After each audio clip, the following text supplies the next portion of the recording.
Bomba de última hora, Eagle Futebol negocia a contratação do Danilo para o Lyon, mas o volante pode jogar no Botafogo. Vamos explicar tudo isso aí já já. Tem também aqui Ancelotinho no F-Show da ESPN, tem Redação Sport TV, tem Papo de Craque, tem muito conteúdo para vocês. Vamos aqui partir desse conteúdo. Antes, curta, comente, compartilhe, se inscreva no canal, ative o sininho, bora pro vídeo, depois a gente conversa. Eu assisti Vasco e Botafogo com bastante atenção, queria ver o que ia acontecer com o Vasco depois de tanto tempo treinando. E o Vasco, Ralf Avalon. Tá aí, Ralf Avalon? Tá. Avalon. Ele fica lá na Twitch, para quem não tá achando ele aí no chat. O Vasco fez 15 minutos bons. 15 minutos que você via ali um pouco do jeito do Diniz de jogar. 15 minutos. Com 15 minutos, o Vasco toma um susto do Botafogo. Não sei se vocês lembram, um contra-ataque, que foi tipo um 2-2, assim, na correria, um contra-ataque que veio pela direita, assim. Depois daquele contra-ataque, tudo deu errado. O Vasco parou de jogar, o Vasco se embananou, o Vasco se desorganizou, errou demais, Tietê errou demais, nenhum contra-ataque deu certo. Aí você começa a ver que o cobertor é curto, aí você começa a ver que o Nuno não ajuda muito, né? Ele cisca para lá, cisca para cá e toca para trás, ou não ajuda na recomposição também. Ryan não estava num dia bom. E o Botafogo acabou de descer do Mundial de Clubes para cá.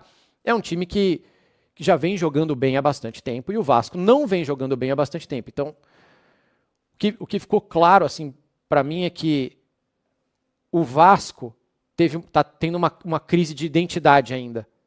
O Vasco teve 15 minutos de Fernando Diniz e depois o trabalho de outros treinadores recentes aí começou a aparecer de novo. Então, o Vasco ainda tem alguns vícios de Carille, etc., que começaram a aparecer. E o Fernando Diniz, com o avião voando ali, com o jogo rolando, ele não tem como corrigir, não tem um cooling break para ele parar o jogo e conversar com os caras. E então, foi meio que ladeira abaixo. Não tinha... Eles foram se destrambelhando e o negócio aconteceu. Que é exatamente o contrário do Botafogo. O Botafogo tem memória muscular de outros treinadores. Então, se você pega o Botafogo lá do Luiz Castro, todos os treinadores que vieram depois, eles foram acrescentando coisas, mas o jeito de jogar não é muito diferente. Os jogadores, a função de cada um deles não é muito diferente. O Botafogo continua sendo um time forte, rápido, bom de contra-ataque. Então, o Botafogo, não houve nenhum choque de gestão de um treinador para o outro. Foi sempre uma mudancinha aqui e outra ali. Já o Vasco, quando você muda do Carille para o Diniz, é um rompimento muito forte e vai demorar mais do que eu achava que ia demorar para aparecer o futebol. Péssima notícia, porque amanhã o jogo é duro. Então acho que foi isso que eu vi dos dois times, que é muito diferente. Um Botafogo que foi se aperfeiçoando ao longo do tempo e o treinador, o Paiva, caiu exatamente porque tentou fazer uma coisa muito diferente, jogou com muita covardia contra o Palmeiras, por exemplo, e isso estressou o John Textor, que não perdeu tempo em mandar ele embora. Mas ele tentou jogar de um jeito que não é o que o Botafogo quer, não é o que o Botafogo vinha fazendo e caiu. O Ancelotti talvez já venha para fazer esse Botafogo mais parecido com o que a gente vinha assistindo. Já o Vasco é um rompimento muito grande, muito forte. E aí acontece o que aconteceu. Temo por amanhã, o jogo é fora, não dá tempo do Fernando também mudar muita coisa de sábado para cá. O jogo é duro. A gente vai mostrar o primeiro jogo no Areal, né? E esse aí, assim, tem um lado grave também. Não, além de prejudicar o jogo, só estou acrescentando aqui, é um estádio que quer atrair jogos, né? Quer convidar times de outros estados para jogarem lá, para fazerem partidas importantes. Era a estreia do filho do treinador da seleção brasileira pelo Botafogo. Era um time que acabava de voltar da Copa do Mundo para jogar, né? E jogou num gramado horroroso. Tirando isso, né, a bola não rolou muito, mas a gente tinha um confronto entre quem teve um mês para trabalhar e propor seus conceitos, né, de um lado, e do outro alguém que vai precisar remontar um time, porque assim, o Botafogo também está mudando peças, tem gente indo embora, tem gente chegando, gente que chegou no Mundial e que é agora que vai passar a ser incorporada ao time. E o Botafogo levou a melhor. Não tô querendo, com isso, dizer que, por essas condições, o David Ancelotti é melhor do que o Fernando Diniz. Não estou querendo fazer a comparação entre um e outro. Só assim, o que deu para ver do trabalho do Fernando Diniz no Vasco, que teve um tempinho para ser aplicado, e o que dá para a gente tentar imaginar que vai ser o trabalho do Ancelotinho no Botafogo. Uma coisa antes do jogo, gambiarra ridícula essa de auxiliar de preparador de goleiros e ele poder ficar no banco, né? O David ficou, né? Ali. Se não está inscrito, não está inscrito e próximo jogo ele vai estar lá. Vamos para o jogo. Achei o primeiro tempo fraco dos dois times, o campo atrapalhou, como o Barreto já comentou algumas vezes. E aí, esse lance aí, com 2 minutos do segundo tempo, que é o primeiro gol do Botafogo, muda o jogo completamente. O Vasco se abre, achei que o Diniz, as substituições foram muito ruins dali, principalmente quando ele botou o Matheus Carvalho no lugar do Hugo Moura. No lugar do Hugo Moura não, no lugar do Lucas Freitas, e o Hugo Moura foi para a defesa. O Vasco ficou completamente exposto. Depois o Alex Teixeira também na frente não conseguiu ajudar. E o Botafogo podia ter matado o jogo antes desse gol aí do Nathan Fernandes. E acho que o David fez uma substituição interessante, que foi, com o Vasco muito aberto, ele tirou o Arthur Cabral para botar o Nathan Fernandes. O centroavante estava sobrando. E botou de 9, né? Autor do primeiro gol, o centroavante estava sobrando. E aí, depois, no momento em que o Nathan entra no jogo, o Botafogo tem 4 chances claras em 7 minutos. Uma delas é o gol. O Vasco estava muito aberto e teve um contra-ataque de 6-2 do Botafogo, que nem acabou em gol, que estava 1-0 ainda. Mas para mim, 2 tempos muito distintos. Um equilibrado, nivelado por baixo, o primeiro tempo, achei um jogo fraco. E o segundo tempo, o Botafogo muito superior ao Vasco. E essas peças, o Barreto comentou de um time que está em reconstrução. Primeiro jogo sem o Jair e sem o Igor Jesus. Eles jogaram 2 recém-chegados, né? O Caio na defesa e o Arthur Cabral. Os 2 foram muito bem. E para mim, o melhor em campo é esse que está tocando na bola aí, que também é recém-chegado, o Montoro. Já tinha entrado bem nos jogos da Copa do Mundo e ótimo começo desse garoto jovem argentino no Botafogo. Para mim também. Eu acho que a principal diferença do jogo foi a marcação das 2 equipes. O Botafogo marcou muito bem o Vasco, né? Seja quando adiantava a marcação ou quando marcava ali próximo do meio-campo, bloco médio. Um time muito compacto, um time agressivo para pressionar a bola. O Vasco pouco conseguiu progredir com a bola do jeito que queria, né? Tentava reunir jogadores quase sempre pelo lado esquerdo ali. O Nuno até chega a ter uma outra boa ação positiva, mas... Coutinho e Ryan foram mal, que são 2 jogadores que o time precisa muito, né, na fase ofensiva. Achei o Verratti saindo muito, né, da área. Talvez isso já comece a ser um sintoma desse tempo de treinamento. Talvez, né, não sei, o Diniz tenha cobrado uma participação maior do Verratti fora da área. Mas, como esperado, ele não conseguiu contribuir, porque a gente sabe que o forte dele é finalizar a jogada mesmo, principalmente em bola aérea. Mas o Vasco marcou muito mal, né? O Vasco, quando tentou adiantar a marcação para neutralizar a saída de bola do Botafogo, fazia de forma muito equivocada, né? O posicionamento dos pontas errado, muito distante dos laterais, não tinha um meio-campista para cobrir esse salto de marcação quando fazia. Quando recuava o bloco, não tinha agressividade na bola. Tem até a melhor jogada do Botafogo no primeiro tempo. É um lance em que o Marlon Freitas recebe livre no meio-campo e os jogadores do Vasco estão olhando. Marlon Freitas com a bola, o Marlon Freitas levanta a cabeça com todo o tempo no mundo, faz o lançamento nas costas do Nuno Moreira, o Vitinho escora de cabeça, o Arthur Cabral quase faz o primeiro gol do Botafogo ainda no primeiro tempo. E depois do primeiro gol do Botafogo, quando pelo menos se esperava uma pressãozinha do Vasco, né? Tem um chute cruzado do Ryan que não leva perigo, né? O John até se enrola para pegar, mas depois consegue abafar. E é o Botafogo contra-atacando, né? Realmente o David Ancelotti foi muito bem nessa troca do Nathan Fernandes. Eu até achei que ele fosse colocar o Joaquim Corrêa de 9 e o Nathan de ponta. Mas não, o Nathan entrou como 9, de fato, para justamente aproveitar o espaço que havia nas costas da defesa do Vasco. A torcida do Botafogo ficou com boa impressão de quem entrou, né? Sim, total. O Correia, que fez uma primeira partida ruim no Mundial, entrou bem também o Correia. Num momento em que talvez não devesse nem ter entrado no jogo, mas ontem contribuiu. O Montoro continuou com personalidade. Melhor. Né? O Caio participa da lança. Começa a jogada do primeiro gol, o Caio zagueiro, ele rouba a bola do Verratti e começa ali, leva o time pra frente. Já estão chamando o Montoro de Almadinha. E o Arthur Cabral fez o primeiro gol dele, né? O Cabral fez gol, ele tá aí pra isso. É um jogo, né, gente? É um jogo. É um universo de observação ainda pequeno, mas são sinais positivos. Esse garoto, né? Esse Montoro, olha, tudo que eu vi dele até agora, eu gostei. Claro, beleza, tem o lance do gol do Paulinho, que ele não foi na cobertura, é um lance muito importante ali da eliminação do Botafogo. Tem os 18 anos, vai oscilar, vai ter... Mas eu achei que ele entrou bem. Mesmo nesse jogo contra o Palmeiras, por exemplo, a melhor chance depois do gol é um lançamento perfeito dele pro Vitinho na segunda trave, e o Vitinho não consegue o gol. Esse garoto parece ser muito bom. O Arthur Cabral, assim, é impossível dizer que o Igor Jesus não vai fazer falta. Vai fazer falta. Mas é um jogador, até que você falou do Verratti, o Arthur Cabral é mais... Ele não é Verratti, mas ele é mais Verratti do que o Igor Jesus, né? De características de jogo. Então, acho que ele vai ajudar menos fora da área. Mas esse tipo de lance ali, foi mais esperto que o João Vitor no rebote e fez o gol. Isso eu acho que ele vai acontecer com frequência. E tem que ver o zagueiro. Não sei se o Caio vai ser o zagueiro titular do Botafogo no segundo semestre inteiro. O Bastos ainda vai demorar para voltar. Não sei se o Botafogo vai trazer o outro zagueiro para jogar ali ao lado do Barbosa. Mas esse começo, e aí por outro lado, o Vasco só trouxe um jogador que ainda não tem condições de jogo, né? A diretoria do Vasco imaginava que o tempo de treino do Diniz seria o maior reforço desse time para o segundo semestre. E o primeiro sinal, claro, é só o primeiro sinal, tem muita coisa pela frente, foi bem negativo. Já nós vamos falar com os dois, mas está chegando lá o Tchelinho para apresentação no Botafogo. David Ancelotti. E ele é o novo técnico do Botafogo e está com o Textor com vitória, lá. hein?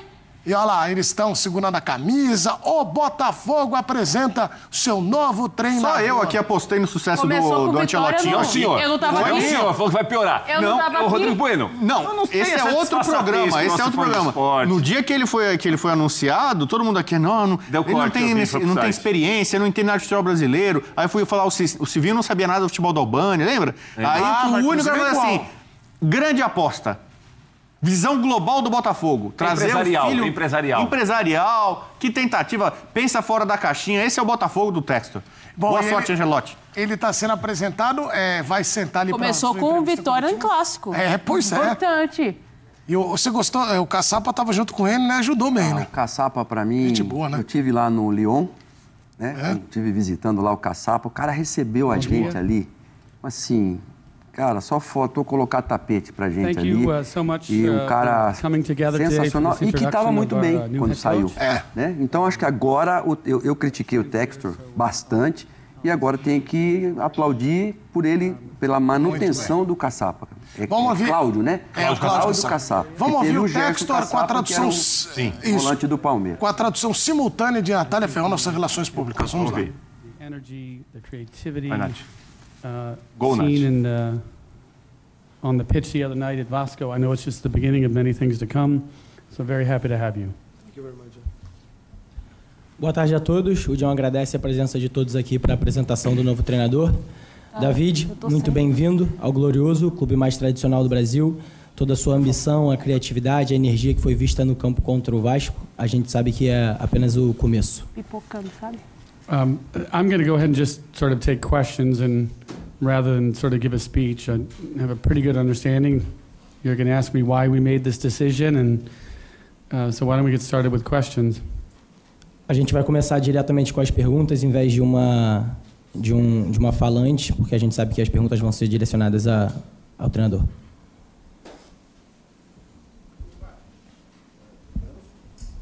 Tudo bem? Boa tarde, David, tudo bem? Boa tarde. Eu gostaria de saber, eu sou Gabriel Singantin, da Botafogo TV, como que foi seu primeiro momento aqui no Botafogo, com a instituição, conhecendo e aprendendo sobre a instituição, também os seus primeiros contatos com os jogadores do Botafogo. Obrigado. Boa tarde a todos. Vou procurar falar português. Muito agradecido, agradecer à diretoria do clube, do Botafogo, ao presidente John, pela confiança, primeiro, e pelo esforço também de ter nos acompanhados no jogo do Brasília. Foi muito importante para a gente. Foi uma semana intensa, com muito trabalho, de muita emoção. Contente de conhecer, ter a oportunidade de conhecer a diretoria, a comissão, os profissionais, os jogadores. Tudo foi muito bonito. Um jogo também, então, muita felicidade. Boa tarde a todos, Textor, todos presentes. Cícero Melo, repórter da ESPN aqui no Brasil. Estamos ao vivo no programa F-Show da ESPN. Antes de mais nada, queria te desejar, em nome da imprensa brasileira, carioca, muito sucesso aqui no Brasil. Obrigado. E principalmente nesse grande clube que é o Botafogo. Tira uma dúvida antes da pergunta. Qual é a pronúncia certa? É David ou David? Davide. Davide. Exato. Ok, Davide. Perfeito. A minha pergunta é uma pergunta que é importante no aspecto de se saber como vai ser essa situação. Aconteceu em 2023, pela primeira vez que se tem notícia no futebol brasileiro, de um treinador, ao mesmo tempo, ser técnico de um time e técnico da seleção. como Fernando Diniz, que hoje é o técnico do Vasco, ele era técnico do Fluminense e ficou dirigindo, enquanto esteve na seleção, o time do Fluminense e a seleção brasileira. E não foi uma experiência boa para ninguém. Nem para ele, próprio Fernando Diniz, se desgastou muito, nem para o Fluminense, muito menos para a seleção brasileira. Queria saber de você, nessa sua chegada, como vai ser essa sua relação com o Botafogo e se você vai estar no dia a dia da seleção brasileira também, que é uma situação muito complicada. Nenhum ser humano consegue dividir a atenção em duas instituições tão grandes. Boa sorte. Primeiro, muito obrigado. É um prazer conhecer a imprensa também. Eu sou o treinador do Botafogo. Minha concentração, minha entrega, não sei se é português, é para o clube. Estou comprometido com o clube. Agora, até o final da temporada, eu vou estar 100% com o Botafogo e minha cabeça está com o clube. Não estou pensando em outra coisa. De cara à Copa do Mundo, no próximo ano, vamos ver o que vai acontecer, mas agora eu só vou estar feliz de ser o treinador do Botafogo. Você não vai ter participação de momento na seleção? Não. Aqui à sua direita, David, Richard Souza, TV Globo, boa sorte. Estamos ao vivo no Seleção Sport TV. Depois do ano incrível que o Botafogo teve em 2024, o John sempre cita o Botafogo Way, a forma que ele quer que o time jogue para frente, um time que se impõe, que controle os adversários. Nós ainda não temos uma base para saber o seu estilo, então queria que você falasse um pouco sobre isso, por favor. Qual é o David Ancelotti Way? Eles se abraçam, esses estilos? Seguramente, falando de valores do clube, a ambição, a paixão, a coragem, ser um clube diferente, estamos alinhados com o clube. Acredito que no futebol de hoje, um time tem que jogar bem e saber fazer muitas coisas para poder ganhar. Tem que ser organizado, disciplinado e vamos trabalhar duro para conseguir isso. Mas eu acredito que os jogadores têm que representar os valores do Botafogo, que são claros para todos. O sistema pode mudar, mas isso tem que ser claro, que temos que jogar com coragem, que somos um time campeão e temos que jogar com personalidade, com coragem e com todos os valores que esse clube tão grande representa. Boa tarde, David. Alan Viana, Visão Botafoguense. Para retribuir, benvenuto a Pio Tradicionale Bianconero. Sim. Mas pesa para você, de alguma forma, ter outros nomes especulados de técnicos italianos já com mais experiência, como Mantini, como Pioli, e também ser filho do próprio Ancelotti. Como que isso pesa e como que isso te serve de combustível para trabalhar aqui no Botafogo? Primeiro, vou falar de meu pai. Estou muito feliz de ser o filho de Carlo, estou muito orgulhoso de ser seu filho. Mas agora a minha trajetória começa. Sei que tenho que demonstrar, sei que tenho que trabalhar duro e isso vou fazer. Mas eu estou aqui hoje pelo meu trabalho acredito que tenho que demonstrar e tenho com resultados, claramente, e com trabalho. Mas a minha trajetória começa hoje, começou já no último jogo. Isso, que eu vou passo a passo, com calma, mas com muita ambição.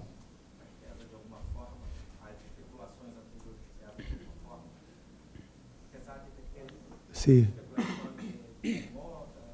Não pesa para nada. É normal que especulações, mas não. Só estou concentrado no meu trabalho, preparar o melhor próximo jogo e ganhar o próximo jogo. Nada. David, tá todo mundo muito impressionado com o seu português, né? Eu queria que você falasse como que você aprendeu, quem te ensinou, se você tem conversado já muito com os jogadores, com quem você mais conversou, se teve alguma palavra diferente que te chamou a atenção, e também como foi quando você contou para o seu pai dessa proposta, se ele te apoiou 100%, se ele gosta de dar conselho, como é que é a relação de vocês? Por último, falando com meu pai, ele está muito feliz de ter-me perto como filho. Eu também, de estar perto dele aqui no Rio. Ele também pensa como eu, que para começar a minha trajetória não tem um clube melhor, um lugar melhor. Então, como está muito feliz. Português. Falo português porque tenho capacidade de aprender rápido, é verdade. Já falei com jogadores, muitos falam também castelhano, espanhol. Acredito que tenho que fazer isso por respeito ao clube, a torcedores, a profissionais, jogadores. Então, me esforço muito para aprender rápido.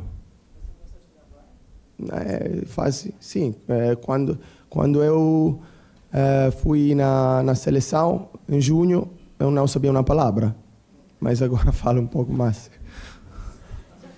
I had no idea his Portuguese was this good.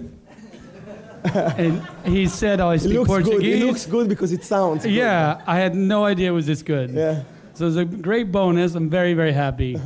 I thought he had a little... Anyway, wonderful. David, boa tarde. Bem-vindo ao Botafogo, John. Leonardo Pereira, do portal Jogada 10. Você inicia sua trajetória como treinador como o técnico mais jovem do Campeonato Brasileiro. Você está prestes a completar 36 anos. Esse posto era do Felipe Luiz, que tem 39, e agora você assume como o técnico mais jovem do Campeonato Brasileiro, da Série A do Campeonato Brasileiro. Como que você se vê na Liga Nacional, na Liga Brasileira, e se você pode tirar vantagem dessa juventude que você tem? Muito obrigado, boa sorte. Obrigado, é muito prazer.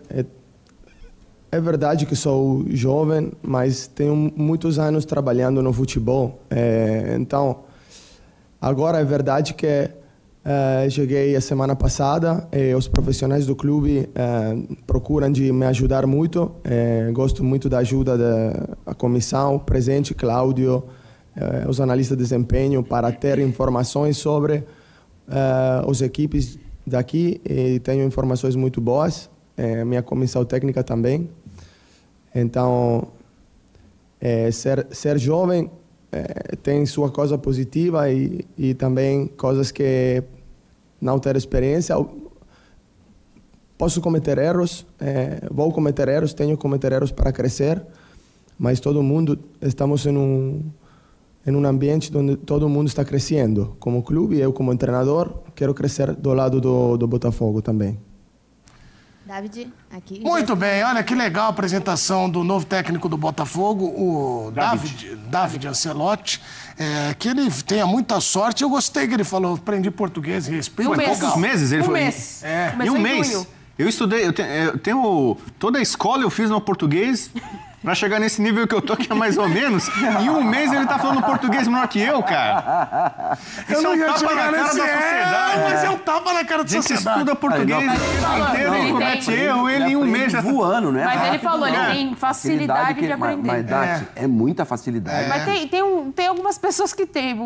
Cara, mas um mês? Mas foi bem, tá bem demais. Cheguei na seleção, não falava uma palavra em português. E agora... o Crespo em 2 semanas? Calma, ele vai falar do Crespo agora. Vamos lá, é hora da gente começar a falar dos clubes do Rio. Eu começo com o Fogão, que conquistou a vitória ontem diante do Vasco, lá em Brasília. Rodrigo Brandão. É isso. A primeira impressão foi a melhor possível, né, Azevedo? Estivemos juntos nessa partida em que o Botafogo venceu o Vasco por 2-0 no último sábado em Brasília.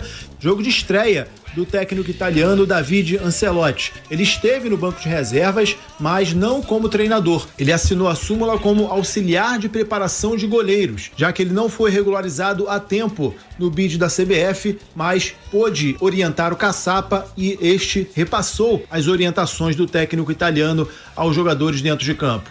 Enfim, foram muitos os destaques do time, mas a gente vai deixar que o próprio Caçapa, o técnico interino, fale da partida e também dos reforços, que para ele foram muito importantes na construção dessa vitória. Acho que hoje foi um jogo completo da nossa parte, né? Gostei muito do que foi apresentado, acho que os atletas fizeram aquilo que foi treinado também, Sabíamos da dificuldade que é sempre jogar contra os times do Diniz, né? Então, mas hoje eles entraram decididos a voltar para casa com a vitória. E quando você fala dos reforços, eu acho que isso é muito importante para qualquer treinador. E hoje os reforços mostraram que estão aí na briga para serem titulares também. E eu fico feliz porque acho que é o primeiro gol do Natan, se eu não me engano, pelo clube, que isso também dá uma valorizada para ele, e eu não gostaria somente de falar de quem participou da jogada do gol. Podemos citar também o Caio, que foi muito bem atrás. Acho que hoje nós temos um grupo muito competitivo. Hoje nós mostramos aonde nós queremos chegar. Tá aí, portanto, o Cláudio Caçapa, satisfeito com o desempenho do time, ele que no próximo jogo deve voltar a exercer a sua função de assistente técnico permanente. E essa próxima partida será contra o Vitória, quarta-feira, 9h30 da noite, no estádio Newton Santos. Encontro do time com a torcida depois da disputa da Copa do Mundo de Clubes. Botafogo sobe 2 posições na tabela, ocupa nesse momento a 6ª colocação, tem 21 pontos e segue na caça do líder Flamengo, que tem 6 pontos a mais, tem 27. Quarta-feira, portanto, tem essa partida contra o Vitória. A expectativa é de que o técnico David Ancelotti seja regularizado ainda hoje e que ele já possa comandar a equipe à beira do gramado no estádio Newton Santos. Hoje, inclusive, daqui a pouco, às 2 da tarde, o técnico italiano será apresentado à imprensa na sala de imprensa do estádio Newton Santos. Mais tarde, dentro do Papo 2, a gente traz as principais falas do David Ancelotti. E como última informação, Zé, o jovem atacante colombiano Jordan Barreira desembarcou ontem no Rio de Janeiro, vai realizar exames médicos e, se tudo estiver ok, será anunciado como novo reforço do Botafogo. Será o primeiro jogador contratado nessa segunda janela de transferências internacional. Valeu, Azevedo. Vamos lá. Independente se foi sábado, se foi domingo, foi sábado, não muda nada o que aconteceu, o Botafogo venceu. Eu vou te falar, não precisou nem jogar muito para vencer o Vasco com certa facilidade, né, Gabriel? Hoje existe uma diferença muito clara entre Botafogo e Vasco. Os torcedores do Vasco talvez fiquem chateados com essa afirmação, mas a realidade é essa. O Botafogo tem mais investimento, tem um time melhor, tem melhores jogadores, tem um conjunto mais forte. Venceu o time mais forte, não tem nada muito fora do roteiro até aí. Eu vi um jogo razoavelmente equilibrado, onde o Botafogo, com maior maturidade, soube entender melhor o que fazer nas fases da partida, né? O jogo começa um pouco mais equilibrado, o Vasco assusta um pouquinho até o Botafogo, e conforme o tempo vai passando, o Botafogo vai se solidificando como o dono da partida. O Botafogo fez 2-0, seria um absurdo ter sido 3, 4. Não. As melhores chances... Até porque, mais uma vez, o Léo Jardim, né, operou milagres ali. As melhores chances após 1-0 são todas do Botafogo. O 0-0 ainda dá pra dizer que o Vasco conseguiu criar algumas situações, de alguma forma incomodou o Botafogo. Vejo uma diferença entre as equipes, mas também não é um abismo. O Vasco não está tão atrás assim do Botafogo. Aquele equilíbrio que a gente já conhece do futebol brasileiro. O Botafogo promete disputar a parte de cima da tabela. O Vasco talvez fique patinando do meio para baixo. E a distância entre esses concorrentes no Campeonato Brasileiro não chega a ser gigante. Por isso é que a gente não viu um verdadeiro atropelo no placar final. Mas o Botafogo venceu, foi mais maduro. Claro que o Vasco gerou uma expectativa por conta daquela atuação contra o São Paulo antes da pausa para a Copa do Mundo de Clubes. E aí, como você teve um tempo de preparação, em que em tese isso fez bem para a equipe, o torcedor esperava então uma atuação legal, mas desculpa, é um clássico contra o adversário mais forte. Perdeu, também não tem nada de anormal nisso. Não dá pra tratar como um grande vexame. Eu sei que o torcedor do Vasco tá chateado, machucado pelos últimos anos que não foram fáceis. E aí qualquer derrota pesa muito. Mas foi um resultado, infelizmente, pra realidade do Vasco hoje natural. A galera tá falando aqui do pau a pau, questionando o pau a pau. Você tava no pau a pau? Eu não tava, né? Não, você não. Não sei nem quanto foi. Cara, galera, olha só, eu não mudo rigorosamente nada, é porque a gente fala com o momento. Por exemplo, eu não votei era o Montoro contra... Era o Montoro contra o Nuno. Hein? Provavelmente o Nuno. O Nuno. Eu votei no Nuno. Esse voto, pra mim, o jogo mudaria. O Montoro destruiu o jogo. Como jogou esse garoto, hein? Jogou. Agora, lembrando aqui, eu votei no Léo Jardim, pra mim, o jogo mostrou que eu votei certo. Sim. Né? Eu votei no Paulo Henrique sobre o Vitinho, os dois equilibrados também na partida. Aí eu votei no Caio Fernando sobre o João Vitor. O Caio foi bem melhor que o João Vitor. Botei no Barbosa sobre o Lucas Freitas, né? Barbosa é mais zagueiro. Enfim, votei no Alex Telles, que o Alex Telles é melhor que o Piton. Então, sinceramente, não sei porque essa gritaria toda, cara. Mas... É um pau a pau feito pra isso, né? Feito pra isso. Feito pra gerar polêmica antes e depois do jogo. Colocou Savarino e Coutinho, votei no Savarino. Eu não perderia muito tempo me justificando, porque eu acho que você não vai convencer a galera, verdade. não. Mas o que me chamou a atenção, é o seguinte, a gente viu uma partida onde, mais uma vez, você tem um jogador como Felipe Coutinho se escondendo da partida, do jogo, se escondeu o tempo todo, Gabriel, o tempo todo. E aí você tem um Verratti que fica, né, praticamente isolado, né? Ilhado. São situações que vêm se repetindo pro Diniz, né? Tem uma grande diferença nesse jogo, Azevedo, que eu me peguei observando. Além de um time titular do Vasco que hoje não transmite essa segurança, existe uma oscilação. Até antes da pausa, o Fernando Diniz teve bons jogos e outros jogos abaixo. Com esses jogadores que você está citando, apresentando oscilação. O Coutinho, desde que chegou, vem oscilando bastante, não vem conseguindo apresentar um jogo tão consistente. Em outros momentos tem atuações mais interessantes. O Verratti é aquele caso, precisa que a bola chegue até ele. Quando chega, quase sempre ele corresponde. Quando não chega, ele vira uma peça a menos dentro da partida. Mas pra mim, existe um ponto assim que é de vital importância pra gente entender a diferença entre essas equipes hoje. Olha as mudanças do Fernando Diniz, e eu tava ouvindo o jogo no momento em que anunciaram a entrada do Alex Teixeira e você demonstrou uma certa incredulidade. Cara, eu não consigo entender, sinceramente, não consigo entender a utilidade do Alex, com todo respeito ao profissional, mas não dá, cara. Olha as substituições, 5 do Vasco ao todo. Matheus Carvalho no lugar de Lucas Freitas, Alex Teixeira na vaga de Coutinho, David no lugar de Ryan, Garré no lugar de Nuno Moreira e GB no lugar de Verratti. Esse é o banco do Vasco. Essas são as 5 melhores opções que o Fernando Diniz observou no jogo e falou assim, peraí, esses caras podem me ajudar a mudar o cenário do jogo. E não ajudaram. Poderiam ter ajudado. Mas o natural é que esse nível de elenco não entregue tanto resultado ao Vasco. Esse nível de reposição, essas substituições não vão trazer o resultado necessário. E aí, o que resta?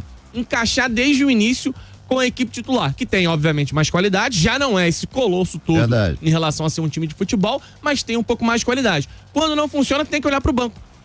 Aí o Vasco olhou pro banco e essas eram as 5 melhores opções. O Vasco tem que contratar. Não tô dizendo que antes dessas contratações, o Vasco não possa apresentar um futebol melhor. Pode, já até apresentou.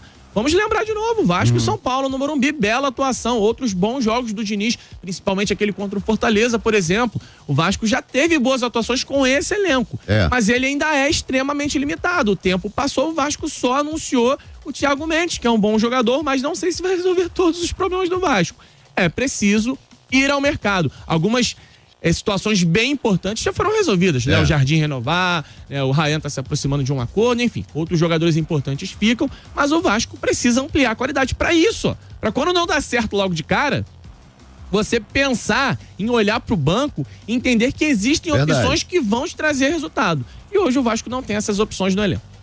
Agora o Sandro Canto tá aqui, Azevedo, fala do Álvaro Montoro, o moleque parece que já tem 30 anos de experiência. Como jogou, hein? Eu costumo dizer assim, Azevedo, pensa comigo, um moleque de 18 anos que já chegou nesse estágio da carreira, qualidade ele tem, pô. É óbvio que o Montoro tem qualidade.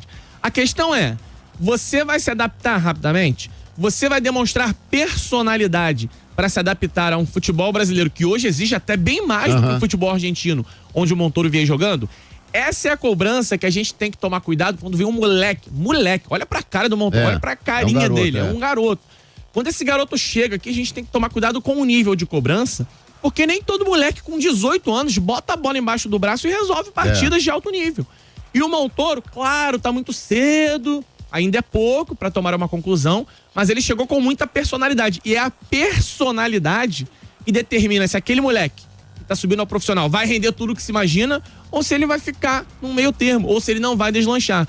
E o Montoro, num curto espaço de tempo, está demonstrando uma qualidade que a gente sabe que ele tem, mas uma responsabilidade, uma personalidade, uma capacidade de chamar o jogo que impressiona. Os 2 gols do Botafogo têm participação direta do moleque. Um achado até aqui, dá pra gente dizer assim, do scout do Botafogo. Claro, não custou barato, custou um bom valor, mas um jogador que chegou muito bem já ao clube. Jordan Barreira chegando, mais um reforço. A gente acabou de falar do Montoro, né? O Jordan Barreira tem 19 anos, o Montoro tem 18. O Montoro estava na Argentina, o Barreira estava jogando no futebol colombiano. É a mesma prospecção, né? Você busca o atleta muito jovem no mercado sul-americano, vai desenvolver ele por um certo tempo para tentar fazer esse cara deslanchar e você poder vender. Mesma coisa que o Botafogo fez no mercado nacional também. O Nathan Fernandes, cara, que fez o gol, ele tá nesse mesmo patamar, jogador de 19 anos, se eu não me engano, que o Botafogo buscou no Grêmio para colocar na equipe, ganhar maturidade, lá na frente você poder vender. A ideia é a mesma, cada um tem uma resposta. O Montoro parece que chegou tomando conta. Espero que o Barreira chegue com a mesma adaptabilidade, com a mesma personalidade. Bruno Elevato tá aqui. Faltou ritmo de jogo pro Vasco? Não, faltou futebol. É óbvio que ficar um mês sem jogar impacta. O Botafogo também tava 2 semanas sem jogar, né? A gente precisa levar isso em consideração. Uma semana também com férias. E uma semana de treinamentos com um novo treinador chegando. Em tese, o Botafogo também foi afetado pela falta de ritmo de jogo. Mas quem parece que conseguiu lidar melhor com isso foi o Botafogo. Mas aí, pra mim, Azevedo, não tem muito mistério nessa análise. O Botafogo conseguiu lidar melhor porque o Botafogo tem mais qualidade. E o natural, enquanto o Botafogo e o Vasco se enfrentarem em 2025, é o Botafogo vencer. Não tô dizendo que o Vasco não tenha chance contra o Botafogo, tem chance. Mas o natural é vencer a melhor equipe. O Botafogo é melhor que o Vasco hoje. Eagle Futebol negocia a contratação do Danilo para o Lyon, mas volante pode jogar no Botafogo. Danilo, do Nottingham Forest, é alvo da Eagle Futebol, de John Textor. A ideia inicial é colocá-lo no Lyon, mas por haver restrições para contratações impostas pela Ligue 1, o volante ex-Palmeiras pode atuar no Botafogo, segundo informações do GE. Pode ser aquele esquema de vem pra cá, fica até o final do ano, quando a gente conseguir tirar as punições, ou em janeiro você vai pro Lyon, ou então na próxima temporada europeia, no meio do ano que vem, você vai pro Lyon. Deve ser algo como isso, né? Vamos ver aqui a matéria. O jogador esteve próximo de fechar com o Lyon, mas a punição do DNCG e risco de até rebaixamento travaram a negociação. O clube posteriormente recorreu e manteve-se na elite francesa, né? O porém para Danilo jogar no Botafogo, segundo o GE, é que ele está convencido sobre atuar pelo Glorioso por conta da identificação que tem com o Palmeiras. Acho que seria o contrário, não está convencido, né, de atuar no Glorioso por causa do Palmeiras. Acho que faltou um não aqui na história para fazer o contexto fazer sentido. O volante pouco entrou em campo pelo Nottingham Forest na última temporada e está fora dos planos do time para o futuro, né? Até anunciaram que queriam vender ele, né? Então, cara, mas aí isso aí é questão de detalhes, pô. O Textor senta com ele, come um bolinho de fubá, um bolinho de laranja com cobertura de chocolate, troca uma ideia com ele, né? Um bolinho de cenoura, né? Falei de laranja. Um bolinho de cenoura com ele. E, cara, porque se você vai comprar o jogador, né? Ele tá pouco aproveitado no Lyon. No Lyon não, no Nottingham Forest. O Lyon quer comprar ele, mas não pode inscrever ele agora. Talvez só em janeiro, talvez só em julho do ano que vem. Ah, pô. Ah, eu me identifico com o Palmeiras. Tem gente que é identificado com o Palmeiras, joga no Corinthians, pô. Tem gente que é identificado com o Flamengo, joga no Vasco. Entendeu? Tem gente que é identificado com o Cruzeiro, joga no Galo. Isso aí é o de menos, pô. O Botafogo criou-se uma rivalidade com o Palmeiras ultimamente? Criou-se. Só que não é um rival estadual, pô. Não é um rival de 100 anos de rivalidade como é o Corinthians, como é o São Paulo. Acho que tem um pouco de drama demais nisso aí.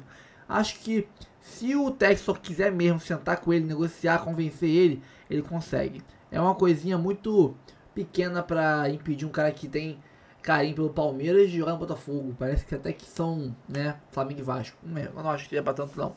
Mas é isso. O que você tá achando, pessoal? O que você acha? Acho que o Danilo será um bom reforço pro Botafogo. Ainda mais agora podendo, quem sabe, perder o Gregory, né? Que tá nesse vai, não vai, paga, não paga de multa. A gente não sabe se vai ficar ou se vai sair, né? Você acha que o Danilo vai ser uma boa pro Botafogo?